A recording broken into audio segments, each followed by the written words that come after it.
Haleluya, puji Tuhan, shalom dan selamat malam. Kita bersyukur kepada Bapa kita Tuhan Yesus Kristus. Kalau Tuhan izinkan kita bisa berjumpa kembali, ini semua karena anugerah Tuhan. Sampai suatu hari kala kita berjumpa dengan Tuhan Yesus, ini menjadi kerinduan kita. Perjumpaan kita di dunia ini sangat menentukan untuk kehidupan yang akan datang. Untuk berjumpa dengan Yesus, saat ini harus menggali hubungan akrab dengan Tuhan.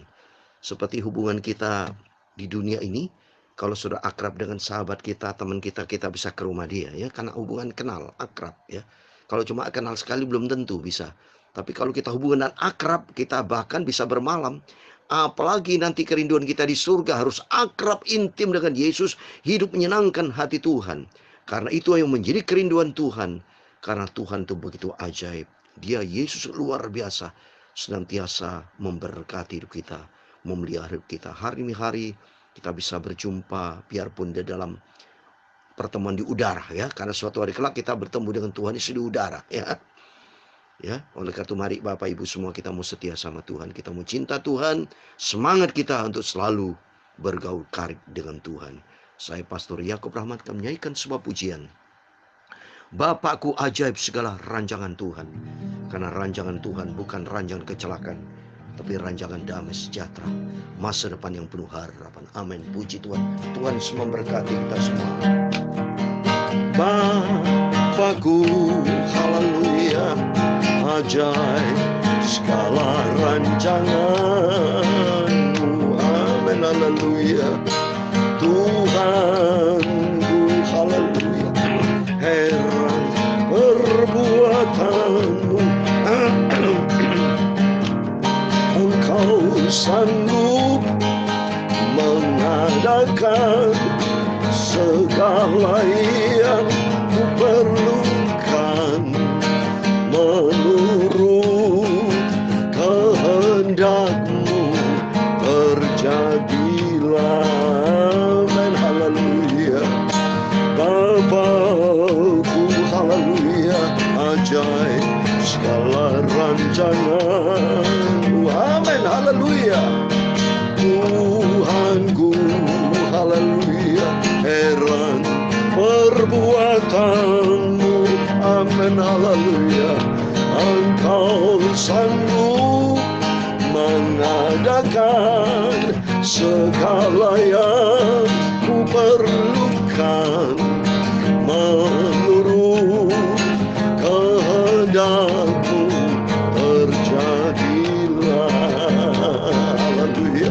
Ajar ku mengerti, haleluya, segala rencana-Mu. Amin, haleluya. Ajar ku berserah hanya padamu. Haleluya.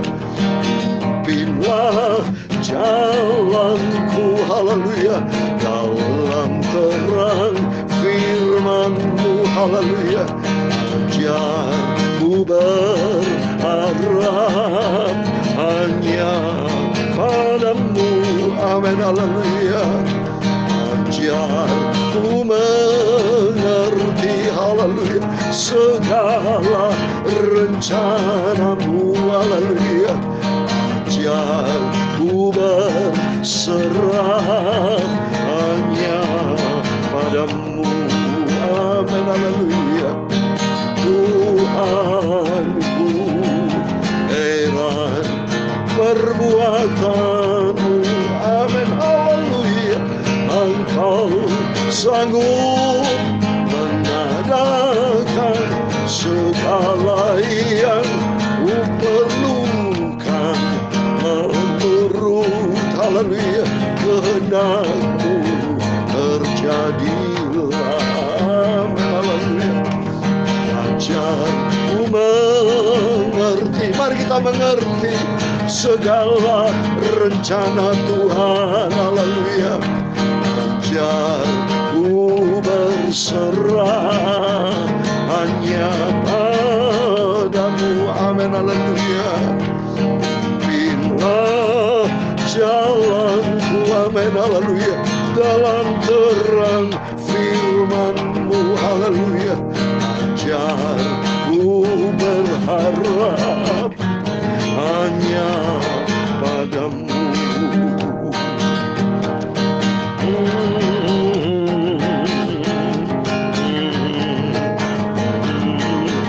dalam Yeremia 29 ayat 11. Sebab aku ini mengetahui rancangan-rancangan apa yang ada padaku mengenai kamu. Demikian firman Tuhan, itu rancangan damai sejahtera dan bukan rancangan kecelakaan, untuk memberikan kepadamu hari depan yang penuh harapan. Amin. Tuhan merancangkan masa depan yang penuh harapan. Itulah jalanku, haleluya, dalam terang firman-Mu, haleluya. Ajarku terserah hanya padamu, amin, haleluya.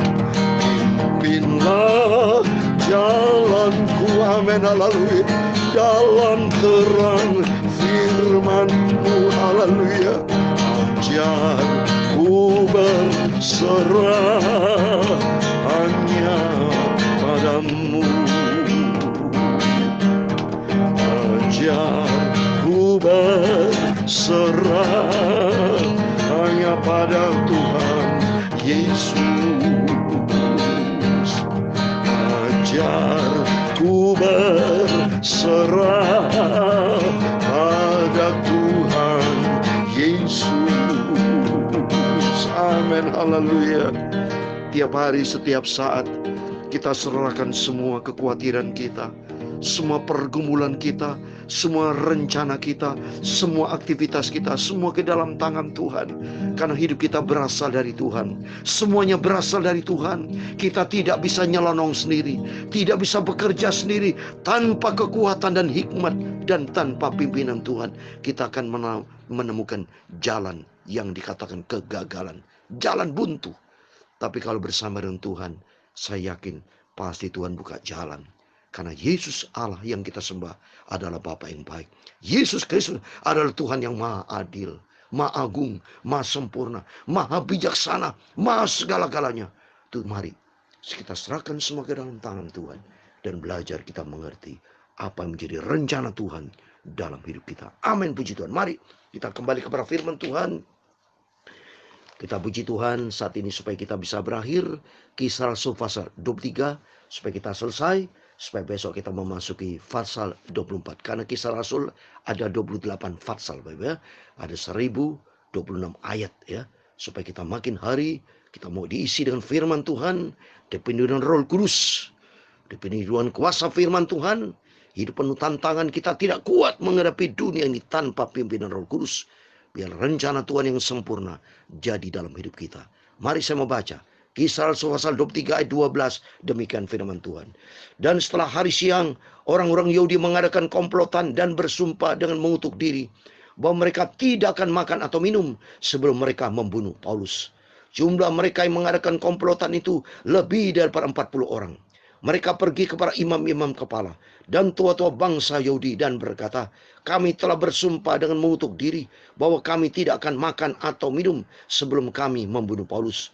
Karena itu hendaklah kamu bersama-sama dengan mahkamah agama menganjurkan kepada kepala pasukan supaya ia menghadapkan Paulus lagi kepada kamu, seolah-olah kamu hendak memeriksa perkaranya lebih teliti. Dan sementara itu kami sudah siap sedia untuk membunuh dia sebelum ia sampai kepada kamu. Akan tetapi kemanakan Paulus, anak saudaranya perempuan, mendengar tentang penghadangan itu. Ia datang ke markas dan setelah diizinkan masuk, ia memberitahukannya kepada Paulus. Lalu Paulus memanggil salah seorang perwira dan berkata kepadanya, bawalah anak ini kepada kepala pasukan, karena ada sesuatu yang perlu diberitahukannya kepadanya. Perwira itu membawanya kepada kepala pasukan dan berkata, Paulus orang tahanan itu memanggil aku dan meminta supaya aku membawa anak muda ini kepadamu, sebab ada yang perlu diberitahukannya kepadamu. Maka kepala pasukan itu memegang tangan anak muda itu, lalu membawanya ke samping dan bertanya, apakah yang perlu kau beritahukan kepadaku? Jawabnya, orang-orang Yahudi telah bersepakat untuk meminta kepadamu supaya besok engkau menghadapkan Paulus lagi ke mahkamah agama, seolah-olah mahkamah itu mau memperoleh keterangan yang lebih teliti daripadanya. Akan tetapi jangan engkau mendengarkan mereka, sebab lebih daripada 40 orang dari mereka telah siap untuk menghadang dia. Mereka telah bersumpah dengan mengutuk diri bahwa mereka tidak akan makan atau minum sebelum mereka membunuh dia. Sekarang mereka telah siap sedia dan hanya menantikan keputusanmu. Lalu kepala pasukan menyuruh anak muda itu pulang dan memerintahkan kepadanya, jangan katakan kepada siapapun juga bahwa engkau telah memberitahukan hal ini kepadaku. Kemudian kepala pasukan memanggil 2 perwira dan berkata, siapkan 200 orang prajurit untuk berangkat ke Kaisaria beserta 70 orang berkuda dan 200 orang bersenjata lembing kira-kira pada jam 9 malam ini. Sediakan juga beberapa keledai tunggang untuk Paulus dan bawalah dia dengan selamat kepada wali negeri Felix. Dan ia menulis surat yang isinya sebagai berikut. Salam dari Claudius Lysias kepada wali negeri Felix yang mulia. Orang ini ditangkap oleh orang-orang Yahudi dan ketika mereka hendak membunuhnya, aku datang dengan pasukan mencegahnya dan melepaskannya, karena aku dengar bahwa ia adalah warga negara Roma. Untuk mengetahui apa alasannya mereka memendapkan dia, aku menghadapkannya ke mahkamah agama mereka. Ternyatalah bagiku bahwa ia didakwa karena soal-soal hukum Taurat mereka, tetapi tidak ada tuduhan atas mana ia patut dihukum mati atau dipenjarakan. Kepadaku telah diberitahukan bahwa ada komplotan merencanakan membunuh dia. Karena itu aku segera menyuruh membawa dia kepadamu. Sedang kepada pendakwa telah kuberitahukan bahwa mereka harus mengajukan perkara itu kepadamu. Lalu prajurit-prajurit itu mengambil Paulus sesuai dengan yang diperintahkan kepada mereka dan membawanya pada malam kepada Antipatris. Pada keesokan harinya, mereka membiarkan orang-orang berkuda dan Paulus meneruskan perjalanan dan mereka sendiri pulang ke markas. Setibanya di Kaisaria, orang-orang berkuda itu menyampaikan surat itu kepada wali negeri serta menyerahkan Paulus kepadanya. Dan setelah membaca surat itu, wali negeri menanyakan Paulus dari provinsi manakah asalnya. Dan ketika itu mendengar bahwa Paulus dari Kilikia, ia berkata, aku akan memeriksa perkaramu bila para pendakwa juga telah tiba di sini. Lalu yang menyuruh menahan Paulus di istana Herodes. Amin, puji Tuhan. Demikian firman Tuhan yang sudah kita baca dan dengar. Kisah Rasul pasal 23 berakhir pasal ini dari ayat 12 sampai 35. Dalam nama Yesus, biar Bapak Ibu rajin selalu rutin baca Alkitab, supaya kita mengetahui kebenaran firman Tuhan. Cerita di dalam Alkitab, yaitu banyak berita-berita kejahatan. Dan ternyata berita kejahatan, berita pembunuhan saat ini berlaku. Ternyata di dalam Alkitab pun sudah tertulis. Waktu berbahagialah Bapak Ibu Saudara semua, supaya kita mau setia kepada Tuhan. Kita mau cinta Tuhan Yesus. Dan kita mau taat menjadi pelaku-pelaku firman. Hidup ini harus penuh tanggung jawab Bapak Ibu. Sebagai bukti Bapak Ibu diberikan diberikan nafas hidup sampai detik ini. Semua karena anugerah Tuhan. Supaya kita tahu persis rancangan Tuhan, bukan rancangan kecelakaan. Sesuai dengan lagu tadi. Rancangan Tuhan, rancangan masa depan yang penuh harap. Tuhanku, elok segala perbuatanmu, haleluya. Tuhanku, kira perbuatanmu, Tuhan menyatakan kuasanya, amin, haleluya. Engkau sanggup mengadakan segala yang kuperlukan menurut kehendakmu, terjadilah, amin, haleluya. Menurut kehendakmu, terjadilah, amin, haleluya. Rancangan manusia, rancangan kecelakaan terbukti di sini ke Bapak Ibu. Kalau kita lihat sini, ada niat-niat jahat dari beberapa orang. Coba kalau di sini, mereka semua niat-niat tidak baik, hendak membunuh Rasul Paulus. Kalau kita lihat sini, semua tujuan dia adalah untuk tujuan jahat. Rasul Paulus begitu baik, dia akan memberitakan berita tentang firman Tuhan. Tapi mereka selalu bermaksud tidak baik, bermaksud jahat. Sehingga Rasul Paulus akan dibunuh. Kalau kita lihat, coba kita lihat sini. Di ayat 12 dikatakan, dan setelah hari siang orang Yahudi mengadakan komplotan dan bersumpah dengan mengutuk diri bahwa mereka tidak akan makan minum sebelum mereka membunuh Paulus. Niat jahat. Senantiasa dia punya niat jahat. Demikian juga di dunia ini banyak orang-orang yang berhati jahat. Nanti firman Tuhan dikenapi Bapak ya, bahwa orang beribadah kepada Tuhan itu akan dianiaya. Ya, terjadi sudah Bapak Ibu saat-saat ini Bapak Ibu dengar berita-berita ya. Ya. Dan firman Tuhan tertulis loh Bapak Ibu. Di dalam Wahyu pasal 13 ayat 10 sudah dikatakan, barang siapa ditentukan untuk ditawan, ia akan ditawan. Barang siapa ditentukan untuk dibunuh dengan pedang, ia harus dibunuh dengan pedang. Yang penting di sini adalah ketabahan dan iman orang-orang kudus. Ini pentingnya iman kita kepada Yesus, pengharapan kita kepada Yesus, penyerahan total kepada Tuhan. Sebab Tuhan bicara tadi dalam pujian, pimpinlah jalanku di dalam terang firman-Mu. Rasul Paulus dipimpin oleh Tuhan, ternyata dalam perlindungan Tuhan berjumpa dengan kemenangannya. Di ayat 16, akan tetapi kemenangan Paulus, anak saudaranya perempuan, mendengar tentang penghadangan itu, ia datang ke markas. Setelah itu diizinkan masuk, ia memberitahukan kepada Rasul Paulus, padahal Paulus tidak tahu loh. Tapi cara Tuhan itu sempurna. Ada informasi bahwa Paulus akan dibunuh, dan ternyata Tuhan berikan jalan keluar melalui keponakannya. Keponakannya lapor kepada kepala pasukan, maka kepala pasukan mempersiapkan 200 orang prajurit di ayat 23 untuk berangkat ke Kasere. Untuk apa? Melindungi hambanya Rasul Paulus. Dan ternyata niat jahat dari mereka tidak terjadi. Karena apa? Ada perlindungan Tuhan. Maka penting Bapak Ibu. Bapak Ibu selalu dengar firman Tuhan. Bapak Ibu jangan anggap sepele Bapak Ibu. Yang saya sampaikan firman Tuhan itu dilihat sama Tuhan. Saya dilihat oleh Tuhan menyampaikan firman Tuhan dengan pujian main gitar, dengan hati yang tulus, biarpun hanya sederhana. Nama saya dibandingkan dengan pendeta-pendeta jauh masih di bawah. Ya, banyak pendeta-pendeta saat saya terkenal. Tapi yang penting nama saya dikenal oleh Tuhan Yesus. Bukan dikenal oleh manusia. Percuma dikenal oleh manusia, terkenal di dunia ini, terkenal. Tapi tidak dikenal oleh Tuhan. Sehingga Tuhan berkatakan dalam Matius pasal 7 ayat 23. Aku tidak kenal kamu. Hai kamu pembuat kejahatan. Ini coba tertulis Matius 7:23. Pada waktu itulah aku akan berterus terang kepada mereka dan berkata, aku tidak pernah mengenal kamu. Nyala daripadaku, kamu sekalian pembuat kejahatan. Ini mari. Jangan membuat nama terkenal, tapi kita memperkenalkan nama Yesus. Biar nama Yesus yang diagungkan, dipermuliakan seperti Rasul Paulus. Rasul Paulus sampai di berapa kali dia dipenjarakan, bahkan sering kali dibunuh. Kenapa? Dia beritakan kabar tentang Tuhan Yesus. Namanya tidak terkenal dalam artian nama terkenal baik.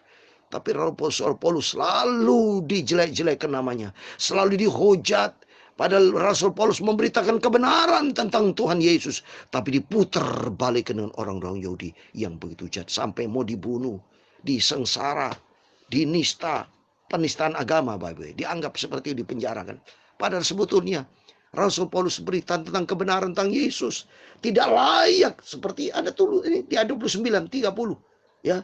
Kepadaku telah diberitakan bahwa ada komplotan merencanakan membunuh dia. Karena aku segera membawa dia kepadamu. Pendaku berita mereka tuh harus mengajukan perkara. Jadi gak pantas sebetulnya. Ini cuma bicara hukum Taurat kok. Bicara tentang firman Tuhan.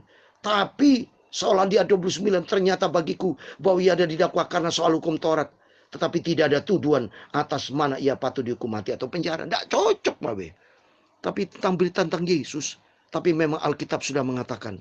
Orang beribadah kepada Tuhan itu akan mengalami penganiayaan. Oleh itu siap saudara. Termasuk saya selalu siap. Tapi jangan takut. Ada penyertaan Tuhan yang sempurna. Karena Tuhan tidak pernah tinggalkan kita. Seperti Tuhan berkata. Ya, saya kasih ayat penutup. Ibrani pasal 13. Ini janji Tuhan. Supaya kita tidak perlu takut dan gentar. Karena di balik ini ada janji Tuhan. Ibrani 13 ayat 5 dan 6. Demikian firman Tuhan. Ayat 6. Sebab itu dengan yakin kita dapat berkata, Tuhan adalah penolongku, aku tidak akan takut. Apakah yang dapat dilakukan manusia terhadap aku? Amin. Biarpun manusia punya niat jahat, tapi Tuhan berkuasa untuk menggagalkan niat jahat. Seperti tadi Rasul Paulus. Ternyata niat jahat dari orang-orang yang sebelah sepakat tidak makan dan minum untuk menghadang Paulus akan dibunuh. Ternyata semua dibatalkan dalam nama Yesus. Tuhan kirim kemenangan dan Rasul Paulus itu bicara ketemu dengan kepala pasukan. Dan kepala pasukan digerakkan Tuhan untuk dikirim 200 pasukan berkuda, senjata semua untuk menggagalkan, membatalkan niat jahat. Karena apa? Karena semua di dalam perlindungan Tuhan. Oleh karena itu mari kita mau cinta Tuhan. Kita mau mengasihi Tuhan. Jangan pernah bosan dengan Tuhan. Tapi kita mau rajin berdoa, rajin baca Alkitab, rajin bersekutu dengan Tuhan, rajin menggali persekutuan dengan Tuhan, bergaul karib dengan Tuhan. Biar rencana Tuhan jadi dalam setiap langkah hidup kita, sesuai dengan pujian lagu ini. Bapakku, ajaib segala rancangan-Mu. Tuhan Yesus memberkati kita semua. Tuhanku, haleluya, heran perbuatan-Mu, amin, haleluya, haleluya. Engkau sanggup mengadakan segala yang ku perlukan, menurut kehendak-Mu terjadilah, amin, haleluya. Ajar ku mengerti, haleluya, segala rencana-Mu, amin, haleluya. Ajar ku berserah hanya padamu, amin, haleluya. Pimpinlah jalanku, amin, haleluya, dalam terang firman-Mu, haleluya. Ajar ku berharap hanya padamu, amin, haleluya. Menurut kehendak-Mu terjadilah, amin, haleluya. Pimpinlah jalanku, amin, haleluya, dalam terang firman-Mu, haleluya. Ajar ku berharap hanya padamu, amin, haleluya. Tuhan memberkati engkau dan melindungi engkau. Tuhan menyinari engkau dengan wajah-Nya dan memberi engkau kasih karunia. Tuhan menghadapkan wajah-Nya kepadamu dan memberi engkau damai sejahtera. Bapa kami yang di surga, dikuduskanlah nama-Mu, datanglah kerajaan-Mu, jadilah kehendak-Mu di bumi seperti di surga. Berikanlah kami pada hari ini makanan kami yang secukupnya, dan ampunilah kami akan kesalahan kami, seperti kami juga mengampuni orang bersalah kepada kami. Dan jangan membawa kami ke dalam pencobaan, tetapi lepaskan kami dari orang jahat, karena Engkaulah yang punya kerajaan dan kuasa dan kemuliaan sampai selama-lamanya. Amin. Puji Tuhan. Tuhan Yesus memberkati Bapak Ibu Saudara semua. Selamat malam, selamat beristirahat. Jangan lupa berjaga dan berdoa. Tuhan bersama kita. Amin. Puji Tuhan. Haleluya. Amin.